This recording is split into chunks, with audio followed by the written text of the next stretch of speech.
Bismillahirrahmanirrahim. Assalamualaikum warahmatullahi wabarakatuh.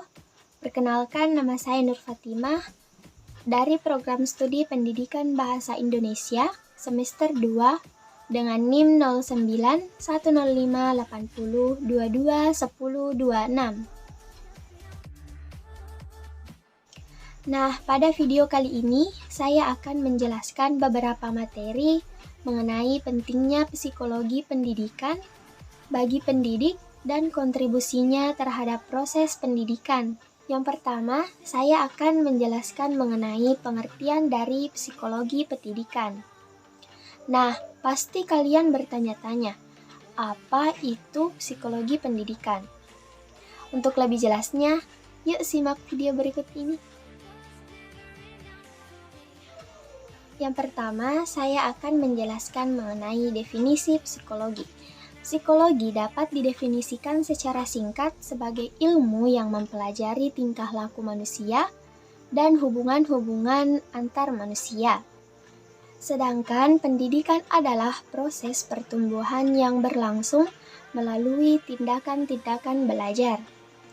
Jadi, kita dapat mengartikan psikologi pendidikan adalah ilmu yang mempelajari tentang perilaku manusia di dalam dunia pendidikan yang meliputi studi sistematis tentang proses-proses dan faktor-faktor yang berhubungan dengan pendidikan manusia. Yang pertama, menurut Muhyiddin Syah, beliau mengatakan psikologi pendidikan yaitu sebuah bidang studi yang berhubungan dengan penerapan pengetahuan tentang perilaku manusia untuk usaha-usaha kependidikan. Sedangkan menurut Sumadi Suryabrata tahun 1984, psikologi pendidikan adalah suatu pengetahuan psikologi tentang anak didik dalam situasi pendidikan.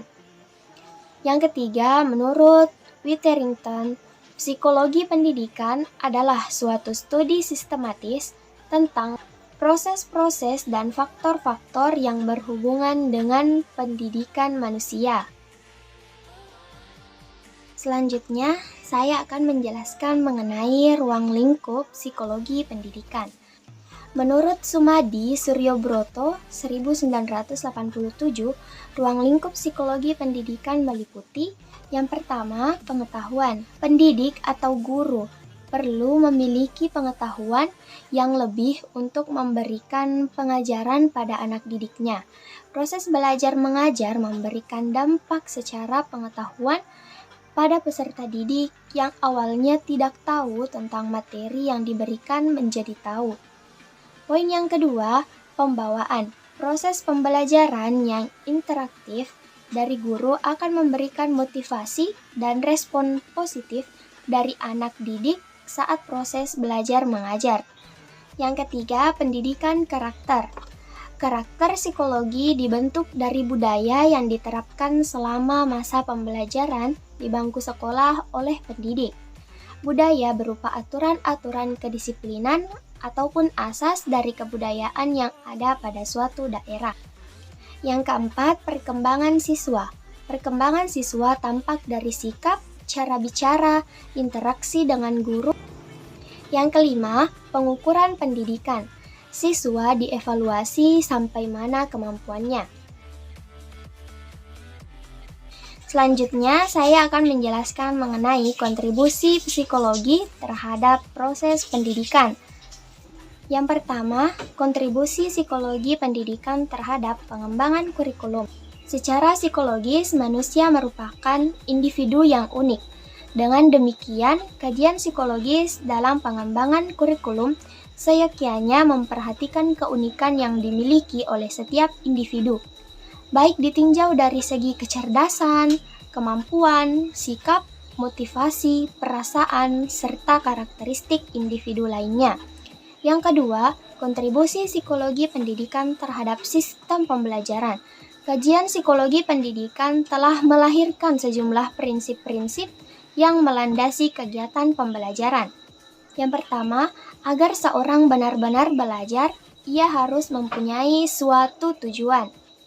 Yang kedua, tujuan itu harus timbul dari atau berhubungan dengan kebutuhan hidupnya, bukan karena dipaksa oleh orang lain. Yang ketiga, orang itu harus bersedia mengalami bermacam-macam kesulitan. Selanjutnya, kontribusi psikologi pendidikan terhadap sistem penilaian.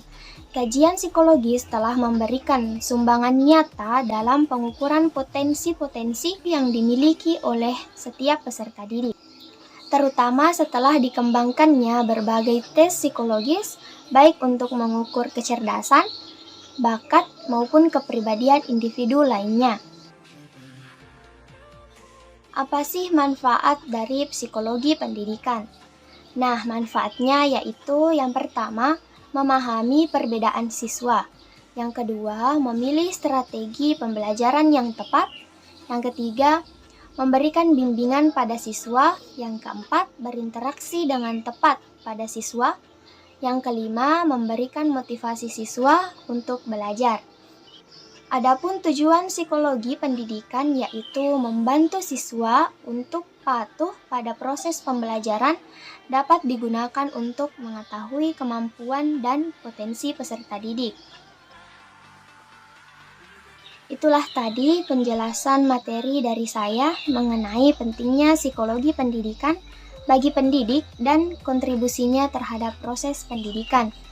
Semoga apa yang saya sampaikan dapat bermanfaat bagi yang pendengar dan bagi diri saya sendiri. Mohon maaf atas segala kesalahan. Billahi fisabilil haq, fastabiqul khairat. Assalamualaikum warahmatullahi wabarakatuh.